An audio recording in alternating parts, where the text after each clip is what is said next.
latar belakang kualitas pendidikan yang ada di Indonesia. Menurut worldtop20.org, Indonesia berada pada peringkat 68 dari 209 peringkat dunia. Nah, faktor ini dipengaruhi karena tingkat kelulusan yang ada di Indonesia. Pada jenjang usia dini, 68% tingkat kelulusan. Selanjutnya, jenjang SD, 100%, jenjang SMP, 92%, jenjang SMA, 72%, dan yang terakhir adalah jenjang mahasiswa, sekitar 19%. Faktor lain yang juga mengaruhi kualitas pendidikan yang ada di Indonesia. Salah satunya adalah bagaimana cara guru mendidik dan bukan hanya mengajar. Pola asuh orang tua juga sangat diperhatikan dalam kualitas pendidikan yang ada di Indonesia ini. Karena pada anak usia dini, pola pikir mereka akan memengaruhi bagaimana jenjang pendidikan mereka akan berlangsung suatu hari nanti. Tujuan kami melakukan proyek ini kami bagi menjadi dua. Yang pertama adalah untuk tim penulis, yaitu kami sendiri. Tujuannya adalah untuk menambah pengalaman serta meningkatkan pengetahuan kami tentang kualitas pendidikan di Indonesia, serta untuk menginspirasi generasi muda yang lain untuk ikut aktif berpartisipasi dalam upaya peningkatan kualitas pendidikan di Indonesia. Yang kedua adalah tujuan untuk komunitas itu sendiri. Yang pertama adalah untuk membangun lingkungan pendidikan yang positif. Yang kedua, untuk meningkatkan kesadaran akan pentingnya pendidikan yang berkualitas. Dan yang terakhir adalah untuk memperkuat keterlibatan orang tua dalam pendidikan anak-anaknya. Kami juga membuat poster yang berkaitan dengan proyek yang kami lakukan. Berikut tampilan posternya.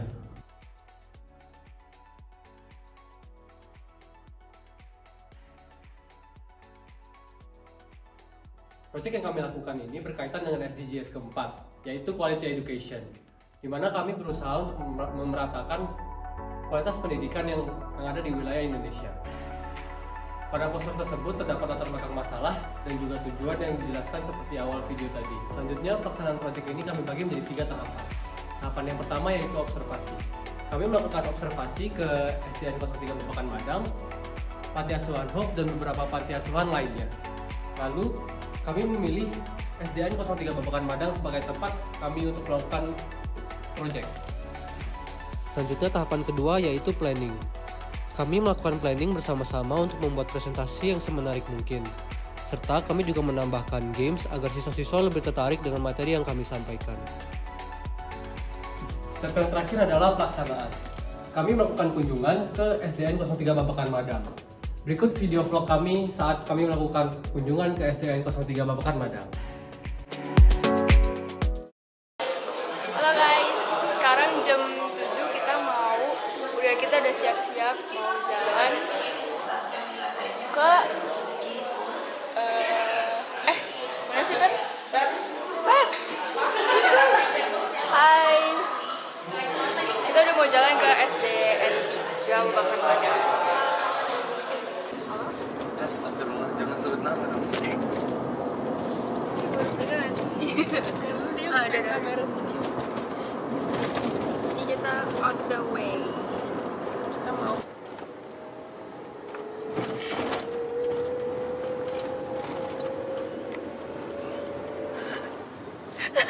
pada nguap semua.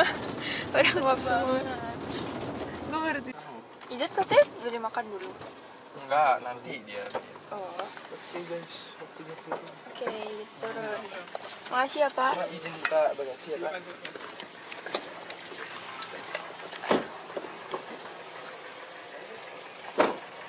Jalan kita main ini. Halo, kita nyasar. Google Maps rusak. Iya lagi, sumpah.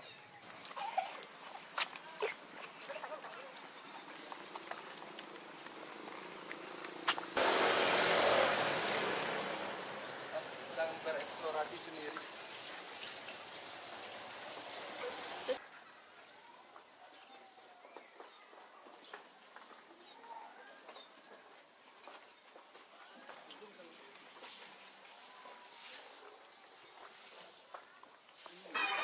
Ini Bu.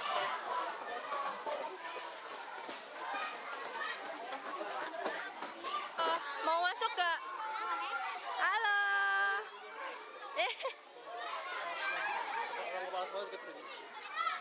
Ramai banget.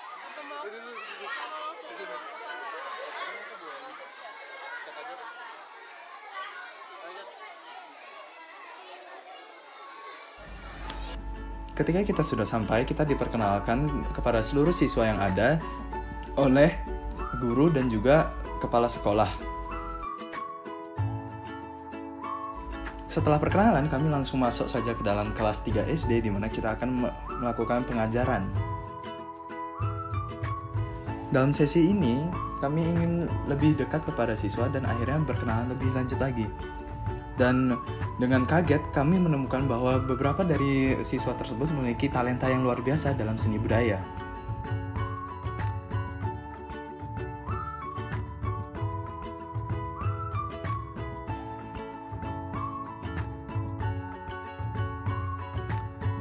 Dalam sesi ini kami akan mengajarkan para siswa untuk mengatur jadwal mereka melalui kegiatan mengisi to-do list.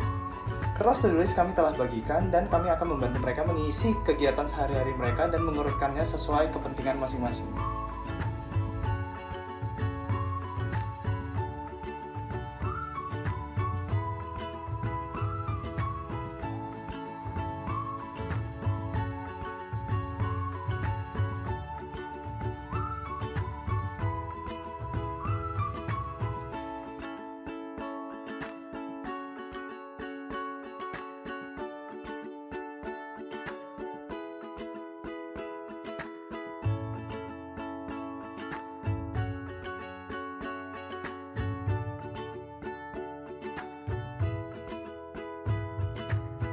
Halo semua, sekarang kita udah selesai acaranya. Kita mau ke ruang gurunya, kantornya buat interview kepala sekolah.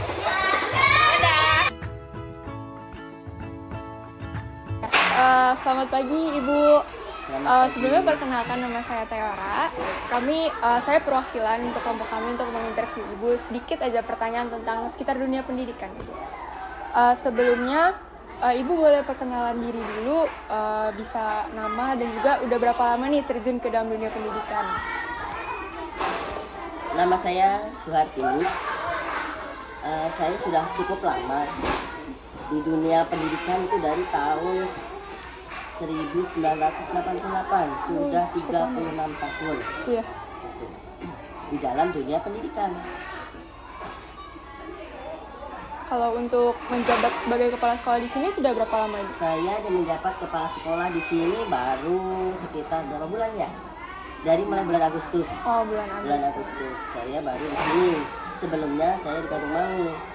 Saya diangkat kepala sekolah itu dari tahun 2017. Oh iya. Baik. Kalau untuk Ibu Hani boleh silakan perkenalkan. Kenalkan, nama saya Bu Nur Rohani. Saya biasa dipanggil Bu Hani. Ya, saya terjun di dunia pendidikan sudah sejak tahun 1991. Wah iya. Sekarang Ibu sebagai guru wali kelas. Saya dari awal sebagai wali kelas. Ya, guru wali kelas. Baik Ibu. Kemudian saya ingin bertanya nih, apakah ada motivasi yang membantu Ibu sampai sekarang tuh masih pengen jadi guru gitu? Ada motivasinya apa gitu? Kalau untuk jadi guru ya, itu sebetulnya bukan motivasi ya. Tapi di sini adalah suatu pribadi. Ya. Di sini untuk mengabdi, itu pengabdian ilmu kita supaya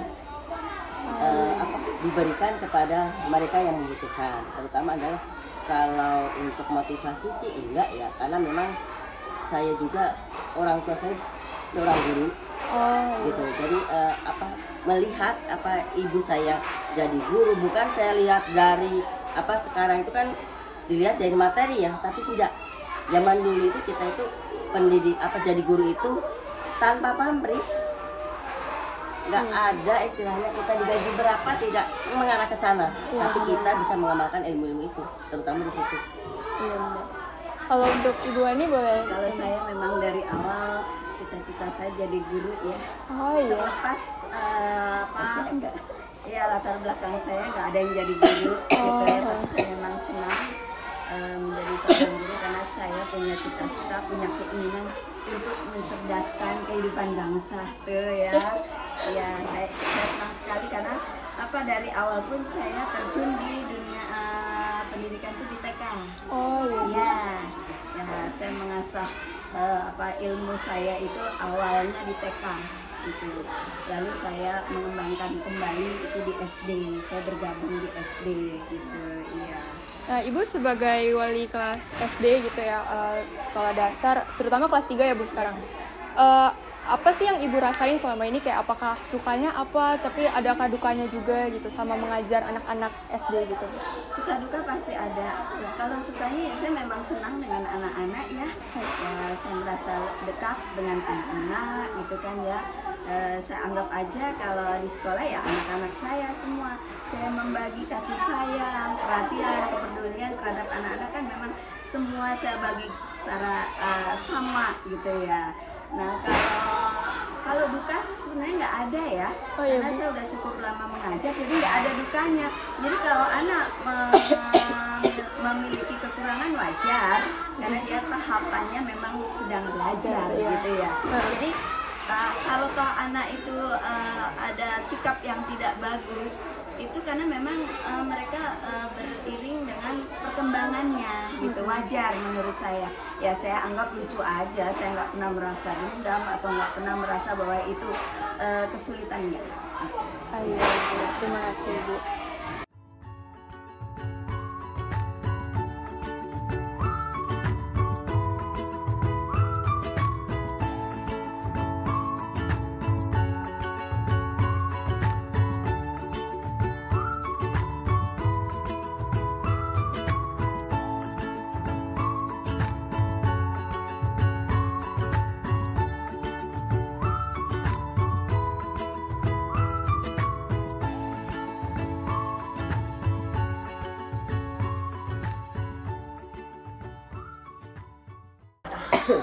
Baik Ibu, interviewnya udah sampai situ aja.